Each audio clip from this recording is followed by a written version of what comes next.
ደጌ ክብሬናት ማረጌ ሽታ አንቺ ያላህ ስጦታ። ሁለት እውነት ክፍል 6 ሪሃና ሁዳ። አሰላሙ አለይኩም ወራህመቱላሂ ወበረካቱሁ። ውድና የተከበራችሁ የፎዚ ቤተሰቦች ሰላም ጤና ይስጥልኝ። ውድ ሀገሬ ልጆች በያላችሁበት የዓለም ዳርቻ ሰላማችሁ ይብዛልኝ እያልኩ ኢንሻአላህ ዛሬም ታሪካችን እንደቀጠለ ነው። አሁንም ከምላሳቸው አልጠፋችም። ሁሉንም ተሰናብቻቸው ወደ ስራ መራሁ ብለን እንቀጥላለን። ከሰኪና ጋር ከተለያየው በኋላ ቀጥታ ያመራሁት ወደ ቤት ነበር። በዛ ስሜቴ ስራ የመስራቱን አቅም አላገኘሁም። የተፈጠረውን ሁሉ በስልክ ለቢሉ ነግሬው ከእኔ በላይ ነበር ያዘነው። የሱ ሀዘን ግን የእኔ ፈገግታ ስለጠፋ እንጂ ሰኪናን ስላጣሁ አይደለም። ድሮም ፍቅረኝነት የሚባለውን ነገር ከሰኪና ጋር ስጀምር ቁጣ ብሎት ነበር። እያወቅኩ ለምን እንደምገባበት ሐራም ነገር ላይ መዘውተርን እያበዛው እንደሆነ ደጋግሞ ይዘምርልኝ ነበር። ብቻ ግን በጣም ነው ያጽናናኝ። ቤት እንደገባሁ ለትልቋ ማንም መኝታ ክፍል እንዳይመጣ አስጠንቅቂያት ገብቼ ተኛው። ለወጉ ጋደም አልኩ እንጂ የሰኪናን ምስል አይኔ ላይ እየመጣ አላስተኛኝ አለ። ትኳኩስ እንባዎች ከአይኔ ሲወርዱ ይሰማኛል። ወዳው የመኝታ ክፍሉ በር ተቆረቆረ። ትልቋ ማንንም ሰው ማናገር አልፈልግም ፕሊስ አልኩ። እሷ ናት የምትሆነው ብዬ። ሀቢቢ ለእናትህም በር ትዘጋባታለህ ማለት ነው አለችኝ። እማዬ ነበረች። ቶሎ ብዬ እንባዬን ጠራረግኩ እና ፈገግ ብዬ ከፈትኩላት። ገብታ በሩን ዘጋችውና አልጋው ላይ እያስቀመጠችኝ የተፈጠረ ነገር አለ እንዴ አለችኝ። ውስጤ ጥሩ አይደለም፣ ግን እማዬ ፊት ምንም እንዳልሆንኩ ማስመሰል አለብኝ። እንድትጨነቅብኝ አልፈልግማ።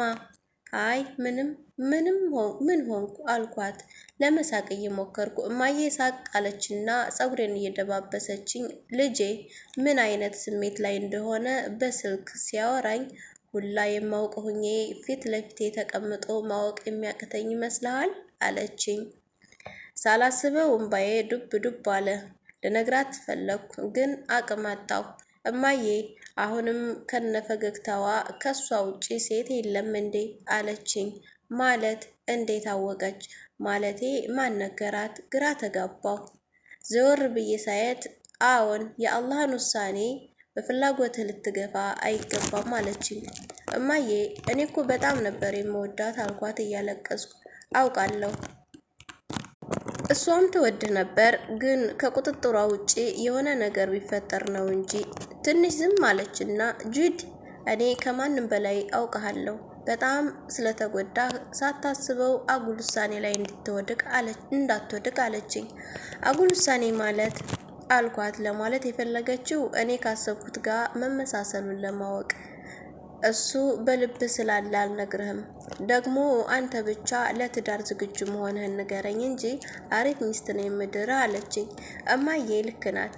የእሷ ስጋት በዚህ ምክንያት ለሌሎች ሴቶች ያለኝ አመለካከት እንዳይቀየር ነው። ነገር ግን እኔ ሁሉንም ሴቶች በሰኪና ምስል ከካህዳን መነጽር ከፈረጅኩ ቆየሁ። አዎ ለመወሰን ቸኩያለሁ። ይሄን ግን እስከ ዛሬ ከቸኮልኩባቸው ሀሳቦች ሁሉ ምርጡና ትክክለኛው ነው። ለሴት ልጅ ፍቅር ስትሰጣት በገዛ እጅህ ልብህን የመስበር ያክል ነው እኔ ዘንድ ያለው ዋጋ። ለሴት ልጅ ፍቅር ስትሰጣት በመጨረሻው ክህደት ነው። እንደ ሰኪና ሁሉ ነገሬ አድርጌ ነበር የማስባት። አሁንም ከህይወት የወጣሁ ብላ እንኳ ከልቤ መውጣት አልቻለችም። ደግሞም አስረግጬላታለሁ እሷ የኔ ካልሆነች ለሌላ ሴት የልቤን በር እንደማልከፍት ማሰቤ ብቻ። ከሰኪና ክህደት በኋላ እንዴት ነው ሌላ ሴት የማምነው?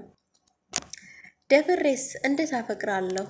የማይሆን ነገር አሁን ገና የእማዬ አባባል ተረዳሁት። መቼም አይፈውስም። ምናልባትም አንተን የሚተካ እስከሚሰጠው ድረስ ያንን አምኖ መቀበል ደግሞ ከባዱ ነገር ነው። በትክክል የሚተካ ማግኘት ከባድ ነው። ከማግኘቱ በላይ ደግሞ ተተኪውን ማመን በጣም ከባድ ነጥብ ነው። ከሷ ውጭ ለልቤ ማንንም አላሳምንም፣ ሊያምንም አይገባም። እማዬ ሌላ ሴት እድርሃለሁ ስትለኝ የእውነት ከፋኝ። አፍ አውጥቼ ሴቶች ከሃዲዎች ናቸው ብዬ ለመናገር ተሳነኝ። እማዬ ሴት ናታ፣ ግን ከሃዲ አይደለችም። መቼም ትረሳዋለች ብዬ ዝም አልኳት። እምባዬን እየጠራረኩ እምባዬ ግን በምን አወቅሽ? ማለቴ ማን ነገረሽ? አልኳት። ስለ ሰኪና ከትልቋ በስተቀር ማንም ከቤት ውስጥ የነገርኩት የለም። ዛሬ የተፈጠረውን ክስተት ደግሞ ከቢሉና ከእኔ ውጭ የሚያውቅ አልነበረም። እማዬ ፈገግ አለችና ትልቋ ተብዬ ናት ብላ ሳቀች። እማዬ ይሄ ስማችን በጣም ያስቃታል። ለምን ነገረችሽ? ምስጢር ማውጣቷ ነው። አናደደችኝ። እንደዛ አይደለም ጁድ፣ ስለምታብሰለስልህ ነው። ከቤት ስትወጣ ጀምሮ በጣም አስግተሃት ነበር። ስትመጣ ደግሞ በዚህ ሁኔታ ሲሆን መደበቅ አልቻለችም። ደግሞ ለእናትህ ብትነግራት ምን ችግር አለው አለች። ትልቋን አከበርኳት።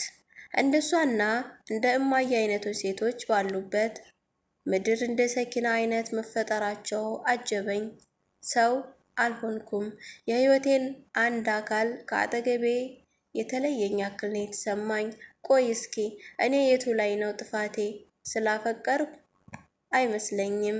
ምናልባት ያኔ ሰኩን በሳምኳት ቅጽበት ጌታዬ እየተበቀለኝም ይሆናል። እውነታውን ካወቅኩበት ሰዓት አንስቶ እስከ ዛሬ ድረስ ስራም አልገባሁ። ሰኪናንም ዘግቻታለሁ። ለሀቢባና አህመድ አሞኛል ነው ያልኳቸው። በእርግጥም አሞኝ ነበር። የኔ ህመም ግን አካላዊ ሆኖ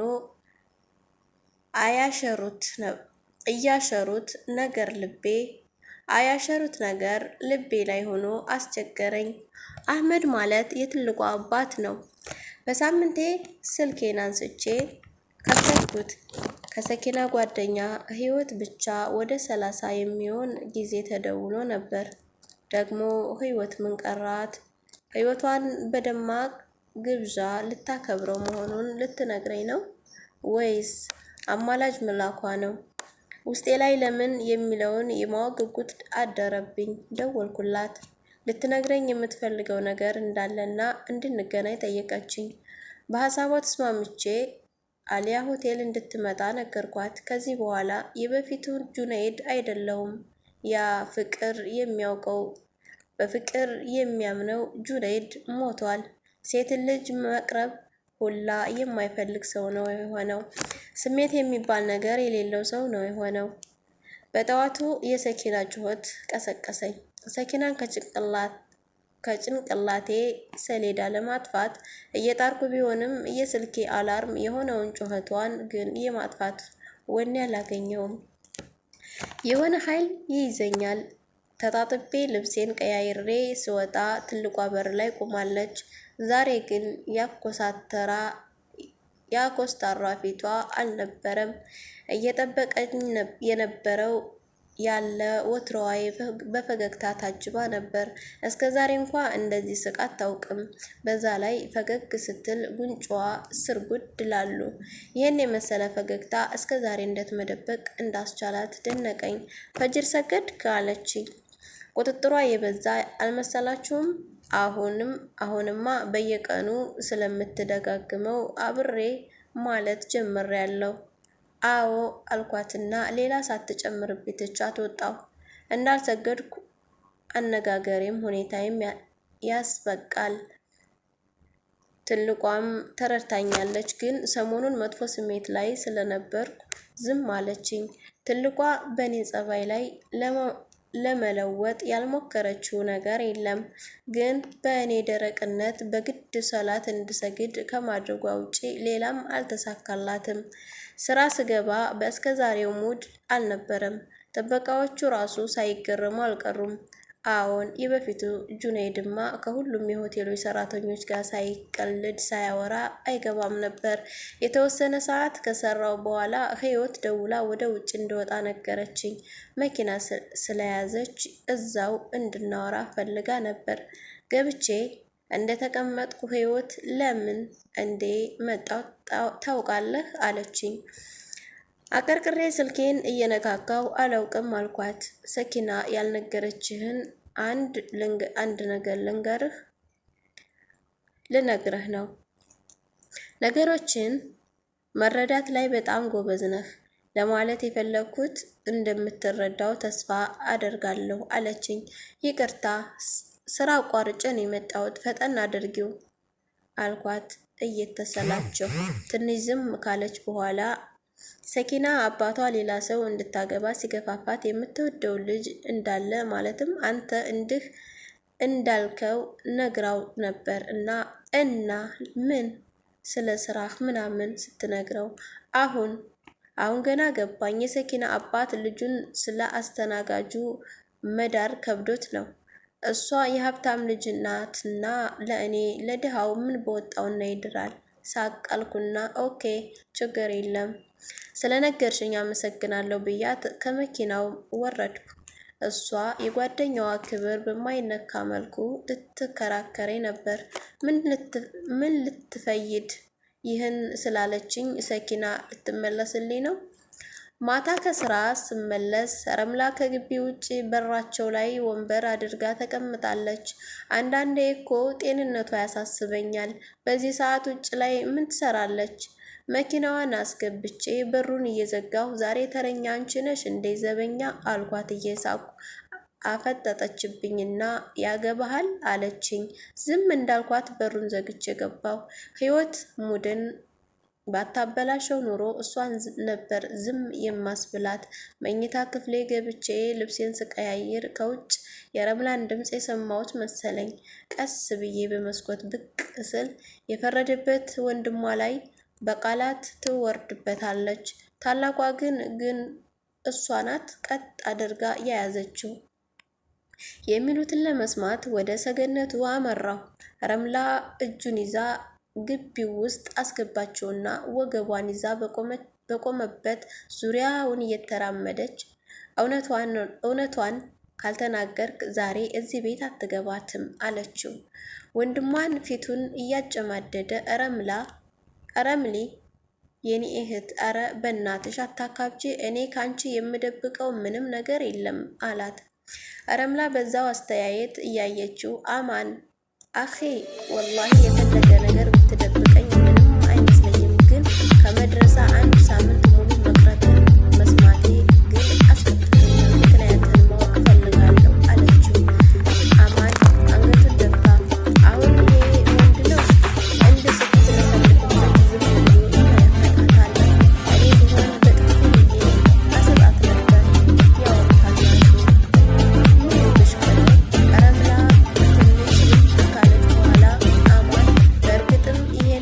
የምታደርገው እዛ ካሉት ልጆች እድሜ ስለሚበልጥ እየተሰማህ ነው። ግን ደግሞ ከልጅነትህ ጀምረህ ችላ ስትል ይሄ እንደሚመጣ መገመት ነበረብህ አለችው።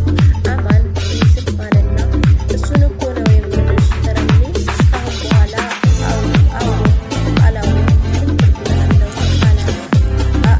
አስተሳሳት አንድ ታሪክ ንገረኝ ስትል ሳቅ ቃልና ረምሌ በዚህ ሰዓትም ታሪክ ሰለቸው ይመስላል። ረምሊ ቆጣ አለችና ዝም ብለህ ስማኝ አለችው። ዝም ብለህ ስማኝ። አንዲት የ80 ዓመት አሮጊት ነበሩ። ምንም አይነት የዲን እውቀት አልነበራቸውም። ግን 80 ሞልቶኛልና ከዚህ በኋላ ብዙ ስለማይኖር ምንም አያደርግልኝም ብለው አልተውትም። አንድ ቀን ያልገለጡትን ቁርአን ሙሉ በሙሉ ማንበብ ተማሩ። በዛ ብቻ አላቆሙም።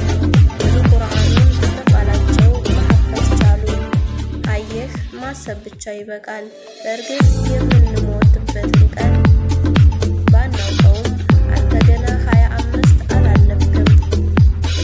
አይደለም 25 90 ቢሞላ ትተዋለህ አለችው። እውነት ይሄ ንግግሯ ከሷ መውጣቷ ገረመኝ እኮ። ያቺ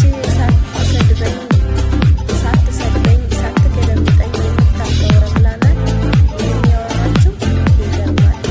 የረምላ ወንድም አማን በነገረችው ታሪክ ልቡ የተነካ ይመስላል። ከዚህ በኋላ ሳላቋርጥ ቃል ገብቶላት ተያይዘው ወደ ቤት ገቡ። ሲያስቁ ኢንሻአላህ ይወዱት። በክፍል 7 እስከምንገናኝ የዛሬ ታሪካችን ከዚሁ ያበቃል። በያላችሁ ሰላማችሁ ሰላም ሰላም አለይኩም